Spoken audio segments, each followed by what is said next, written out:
Hai semua, Assalamualaikum warahmatullahi wabarakatuh. Kembali lagi dengan saya Nur Amira. Kali ini kita bakal membahas mengenai anggar. Nah, bagi kalian nih yang belum tahu apa itu anggar, mari simak yuk video berikutnya. Jadi, anggar ini merupakan salah satu seni budaya olahraga bela diri dengan menggunakan senjata yang menekankan pada teknik kemampuan seperti memarang, menusuk, atau menangkis. Pada zaman purbakala, sebelum ada senjata modern ini, setiap bangsa itu sudah beranggar. Yang dipergunakan itu adalah barang apapun itu, baik dari kayu maupun dari besi yang dapat menangkis bila mendapatkan serangan. Dalam makam Seragon itu telah ditemukan sebilah pedang pendek yang terbuat dari tembaga yang menurut dugaan sudah berumur kurang lebih dari 5.000 tahun dan merupakan senjata anggar yang pertama. Seragon ini adalah raja pertama dari kerajaan purba di sekitar sungai Efrat, Mesopotamia. Menurut pahatan lama, kurang lebih dari 3.000 tahun yang lalu, bangsa Mesir, Yunani, dan juga Tionghoa kuno sudah mahir dalam permainan anggar dengan cara lama. Sejarah perkembangan anggar di Indonesia sendiri, anggar ini telah lama dikenal sebagai alat bela diri dengan menggunakan pedang, keris, dan juga tombak yang telah lazim dilakukan sejak zaman kemegahan kerajaan Majapahit. Pada zaman penjajahan pemerintahan Belanda, pelajaran bela diri dengan senjata tajam ini dilarang keras dan sanksi hukumnya berat. Pemerintah yang melaksanakan pendidikan pelajaran beranggar di Indonesia sebelum Perang Dunia II adalah jajaran militer kerajaan Belanda, dan merekalah pula yang telah membawa dan memperkenalkan anggar di Indonesia. Perkembangannya masih khusus di kalangan militer dan kemudian mendapatkan perhatian dari masyarakat umum. Semua penjajah pemerintah Belanda, bagi tiap militer Belanda, anggar ini telah menjadi kewajiban untuk dipelajari. Untuk menjadi seseorang yang ahli dalam beranggar, anggota militer tersebut harus memasuki sekolah olahraga militer di Bandung, yang memakan waktu pendidikan selama 1 tahun, pelajaran yang dilatih oleh tenaga pelatih anggar dari Belanda. Pada zaman itu, pemerintah Hindia Belanda telah membuka sekolah-sekolah anggar untuk menjadi guru-guru anggar. Di Bandung untuk senjata floret, degen, dan juga sabel dengan lama pendidikan 3 tahun. Di Magelang, sekolah anggar untuk jenis senjata sabel pendidikannya itu selama 1 tahun.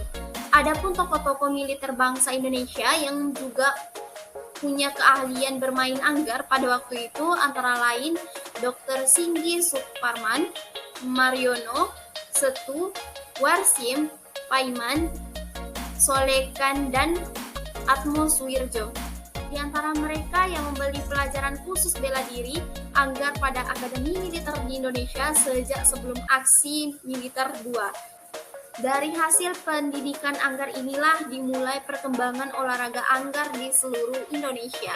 Osman Reokmantoro sebagai Sekretaris Umum organisasi olahraga anggar pertama kali yang disebut sebagai IPADI, Ikatan Pendekar Anggar Indonesia. Pada PON 2 di Jakarta pada tahun 1951 dilangsungkanlah kongres dan menetapkan R.A. Kososi sebagai Ketua Umum dan juga Ong Seklok sebagai Sekretaris Umum. Namun, organisasi anggar yang mula IPADI menjadi IKASI, yang kepanjangannya adalah Ikatan Anggar Seluruh Indonesia. Selanjutnya terdapat 3 jenis senjata yang digunakan, yaitu yang pertama, senjata floret atau biasa disebut dengan foil. Floret ini adalah jenis senjata khusus untuk menusuk dengan area sasaran yang sah dalam batang tubuh floret. Dari bahu untuk mengunci paha, depan dan belakang, bukan memasukkan lengan, leher, kepala, dan juga kaki. Pemain yang memakai kabel atau wire dalam seragamnya yang mana menyambungkan floretnya sebuah gulungan kabel atau wire yang disambungkan untuk mesin penilaian, rolling, dan recording. Senjata floret ini merupakan jenis senjata anggar yang paling ringan di antara pedang anggar lainnya. Pedang floret ini dapat dikenali dengan ciri pada daun pedang yang cenderung berbentuk menyerupai persegi, empat, dan kecil. Dengan perlindungan tangan pada bagian pangkal pedang ini di dekat grip atau pegangan senjata yang berbentuk mangkuk atau kom yang cenderung sangat kecil. Selanjutnya ada senjata degen atau biasa disebut dengan EP. Ini adalah merupakan salah satu jenis senjata anggar yang dipakai khusus untuk menusuk. EP pertandingan anggar antara dua orang, panjangnya sama seperti floret, tapi lebih berat. Beratnya itu kira-kira 27 ons dengan sebuah perlindungan yang lebih besar untuk membela tangan dari sentuhan yang sah. Dan mata ujung pisaunya itu lebih kaku. Sentuhan itu hanya akan dinilai dengan nilai mata pisau. Seluruh badan adalah area sasaran yang sah. Bidang perkenaan pada senjata ini adalah pada seluruh bagian badan, yaitu dari ujung kaki sampai dengan ujung kepala. Jenis pedang ini adalah pedang dengan perlengkapan pertandingan paling minim karena tidak mempergunakan metalik, jaket sebagaimana pada kedua pedang anggar lainnya. Pada senjata degen ini cukup menggunakan pakaian standar anggar yang berwarna putih-putih. Pada senjata degen ini dapat dikenali juga dengan ciri pada daun pedang yang relatif lebih besar berbentuk T, dengan perlindungan tangannya atau kom. Pada senjata ini bundarnya itu jauh lebih besar daripada senjata floret. Selanjutnya yang terakhir ada senjata sabel. Perbedaan utama dari sabre ini adalah dalam penilaian memasukkan senjata, berbiak, memotong senjata dengan menggunakan mata pisau. Area sasarannya itu adalah dari belokan punggung. Pemain sabre ini berpakaian jaket metalik yang mana menutupi area sasaran untuk mendaftarkan sentuhan yang sah pada mesin nilai. Topengnya ini berbeda dari floret dan EP dengan penutup metalik kepalanya ini area sasaran yang sah juga. Jadi sabel ini adalah jenis pedang anggar yang berasal dari pedang kavaleri yang berbeda dengan kedua pedang yang tadi saya sebutkan ya teman-teman. Jadi pada senjata sabre ini dapat digunakan dengan memukul ataupun memarang dan juga menusuk. Bidang perkenaan pada senjata sabre ini pada seluruh bagian atas, di atas pinggang, yaitu di pinggang sampai ujung kepala dan juga tangan. Pada senjata sabre ini juga itu merupakan jenis senjata anggar yang paling banyak menggunakan alat pertandingan. Selain menggunakan metalik jaket, ini juga menggunakan masker elektrik dan sarung tangan elektrik.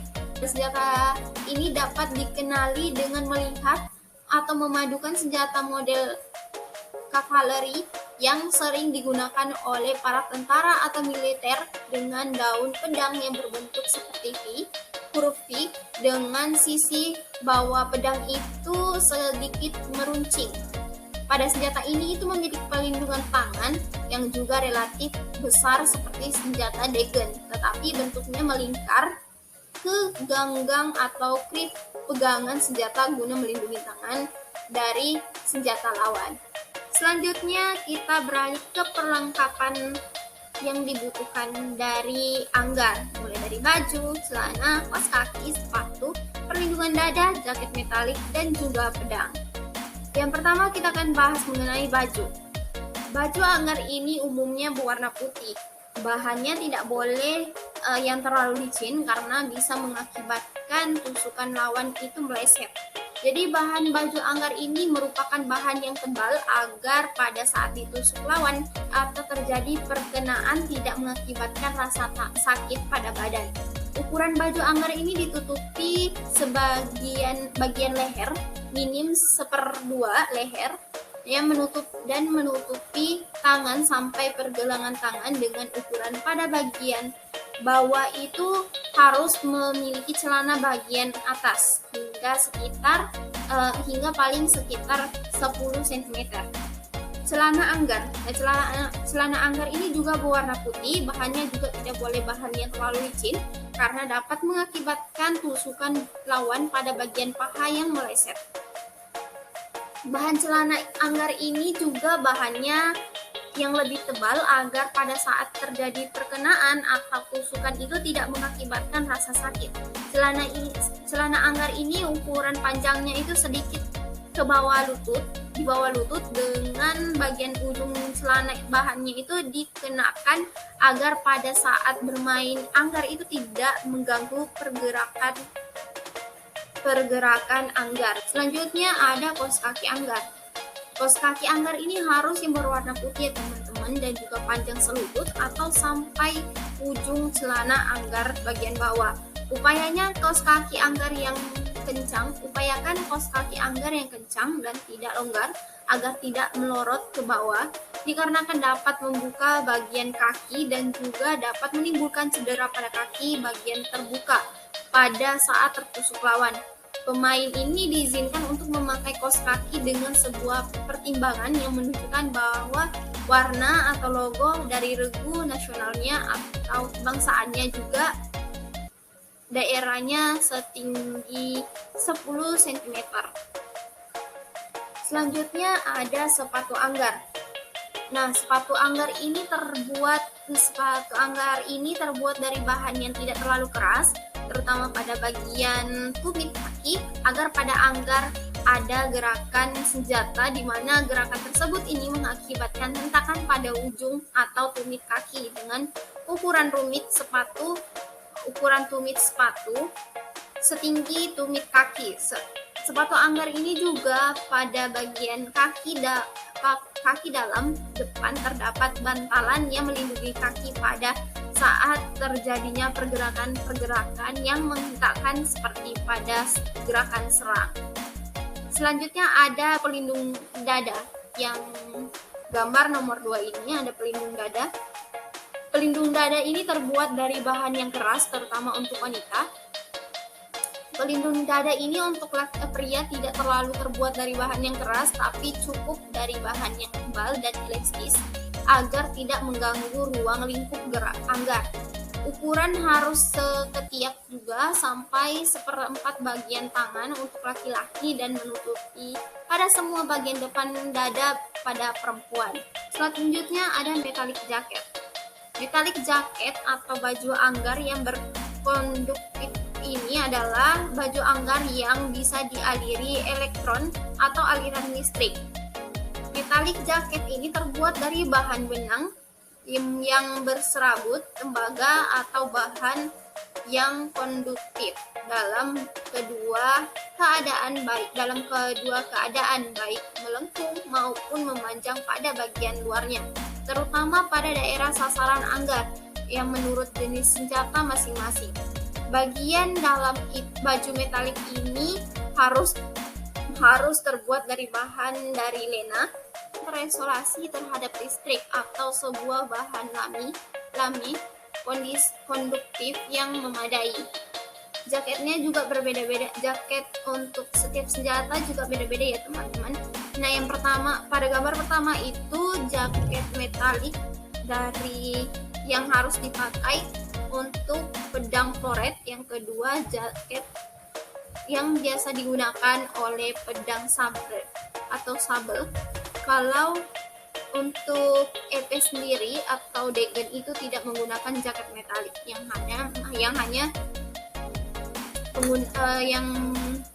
pedang degen ini hanya menggunakan baju khusus dari anggar itu sendiri. Selanjutnya ada landasan atau lapangan permainan anggar, disebut juga dengan loper atau lip.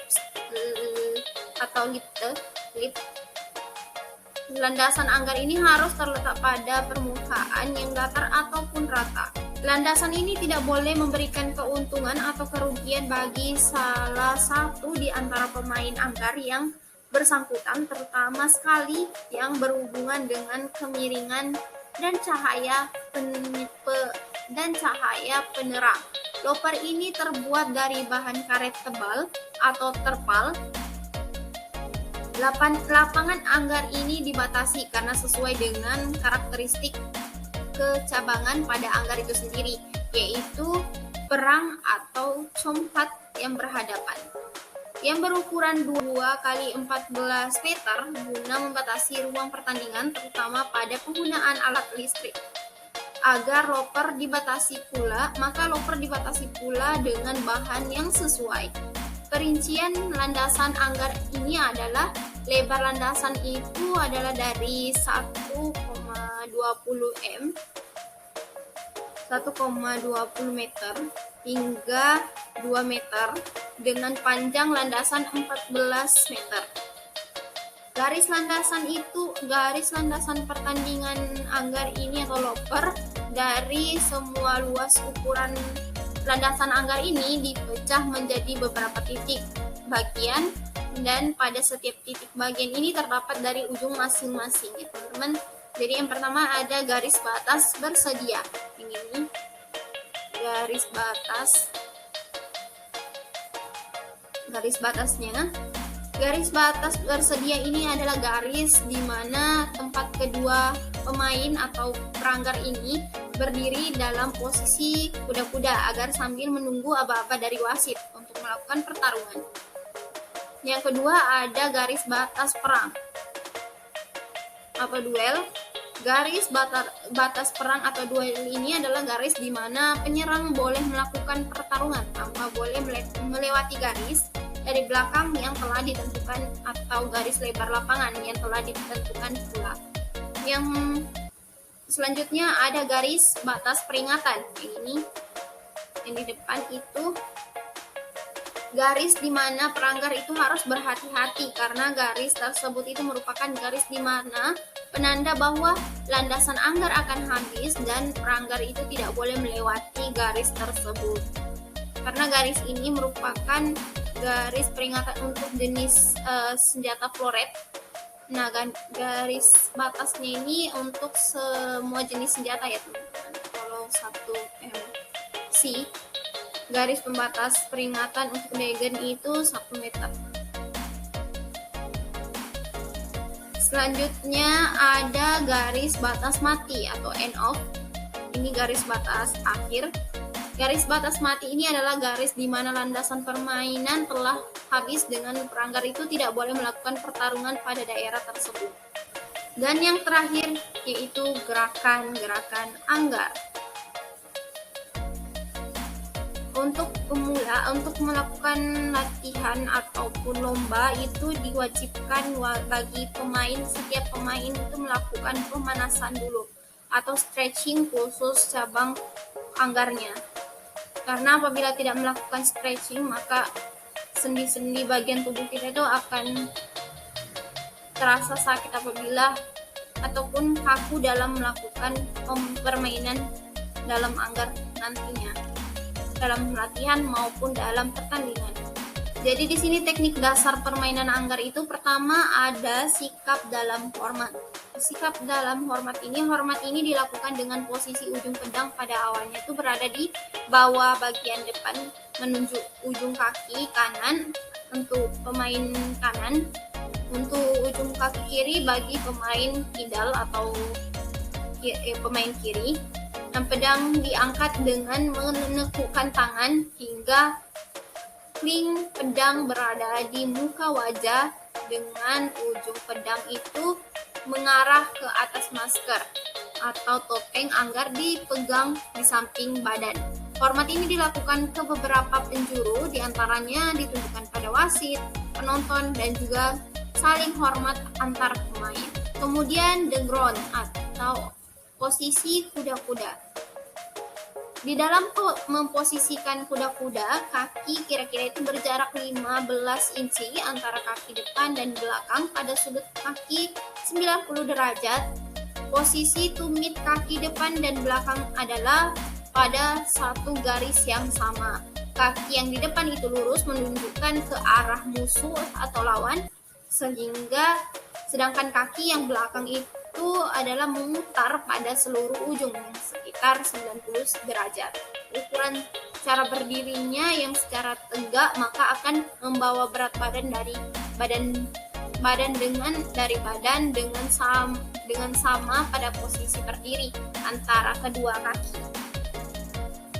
Kemudian menaikkan lengan tangannya dengan membawakan kepada sebuah posisi di mana lengan tangan yang bagian atas ini adalah lurus atau sejajar dengan bahu yang kiri, sehingga lengan tangan ini berbentuk sudut 90 derajat.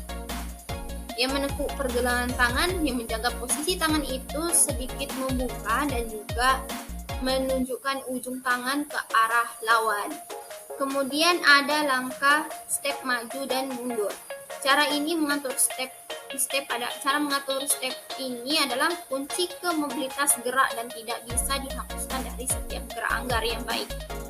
Yang melalui cara mengatur step pemain anggar ini menjadi agar bisa seseorang anggar pengendali dalam pemeliharaan kendali jarak tidak pernah membiarkan lawan membaca setiap pergerakan banyak kita harus bergerak untuk mencetak angka. Selanjutnya ada serang. Gerakan serang ini dibentuk mula dengan memposisikan gerak penuh depan. Kaki depan ini diimbangi dengan posisi pantat yang harus stabil, yang bersama-sama dengan lengan tangan yang diluruskan penuh sebagai ancaman lurus dan mengarah ke lawan, yang menciptakan suatu power maju dengan tolakan kaki belakang sehingga bergeraknya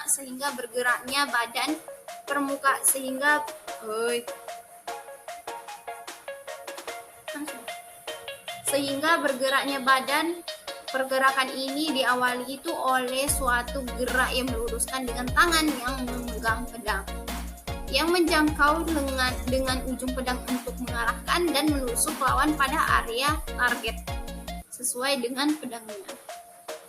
Ada dua cara utama yang menggerakkan penyerang. Yang pertama itu adalah menjaga posisi dengan mengelakkan, yang menggunakan penggunaan terbaik dalam hubungan ini, yang mana antara yang kuat untuk penyerang untuk pedang atau senjata sebagai alat pertahanan. Yang kedua itu lontaran di pangkal pedang yang dilakukan oleh praktik suatu pukulan yang kuat jelas dengan mempertahankan pedang atau senjata pada area tengah, menahan terhadap bagian tengah pedang itu saat menyerang senjata atau pedang. Mungkin sekian penjelasan tentang anggar dari saya. Kurang lebihnya mohon maaf. Apabila ada komentar ataupun tanggapan mengenai penjelasan tentang anggar ini, teman-teman bisa langsung komen ya di kolom komentarnya. Apabila teman-teman tidak ingin ketinggalan video selanjutnya, bisa langsung subscribe dan juga jangan lupa di share ya dan di like. Dadah teman-teman. Assalamualaikum warahmatullahi wabarakatuh.